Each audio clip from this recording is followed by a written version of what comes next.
Thanks for coming. We will begin.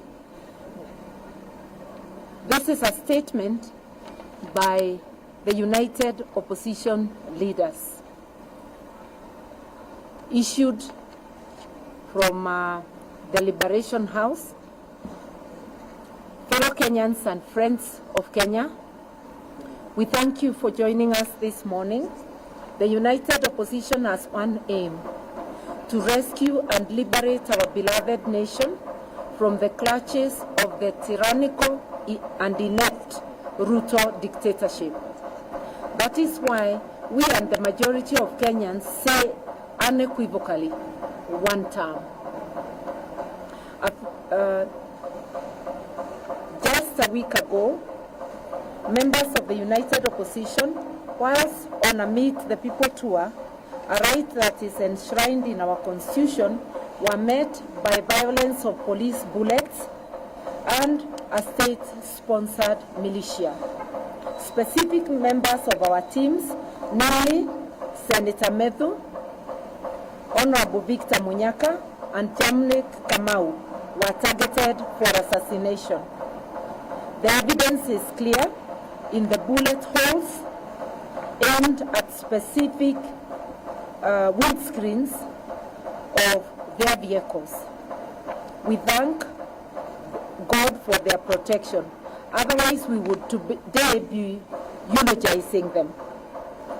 Their only crime having been exercising their freedom of association and expression.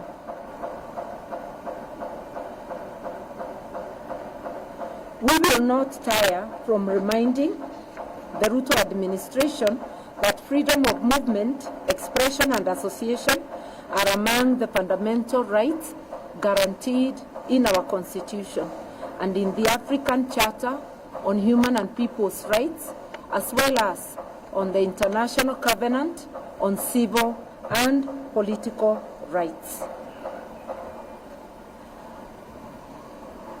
On Tuesday this week, after the Halloween attack, the United Opposition presented irrefutable evidence to the Independent Policing Oversight Authority, IPOA, on this criminal assault and attempted assassination of our leaders.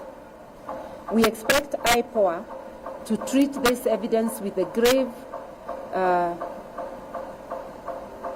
concern that it deserves.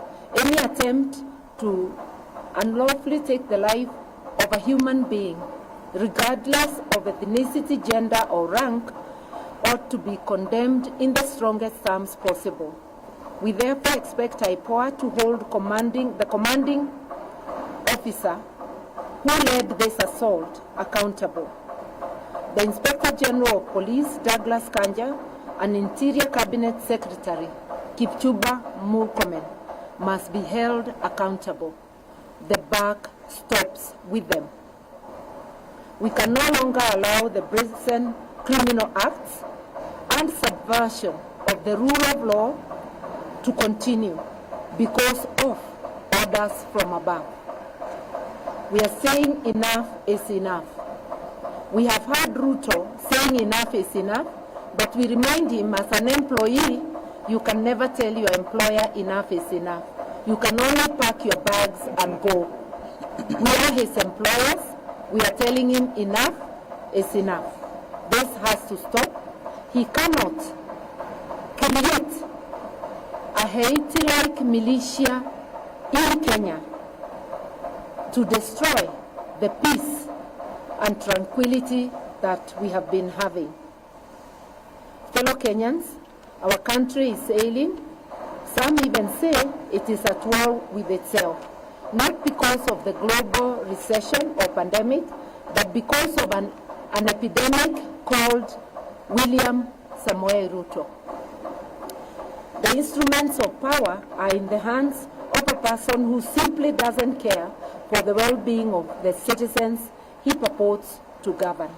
For instance, we are aware of a cargo of 25,000 metric tons of sugar that recently landed in our port at Mombasa. this sugar is already on its way to Western Kenya, to a Western Kenya sugar factory to be repackaged and sold to Kenyans.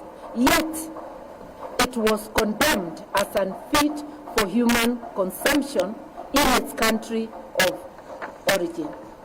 That it has been cleared quickly and is now headed to be distributed in this country shows the heartlessness of this regime. They have made money their god. We demand that these consignments already earmarked as publicly condemned be earmarked as publicly condemned and destroyed immediately, so that it is not used to poison Kenyans. I will let one of our youth read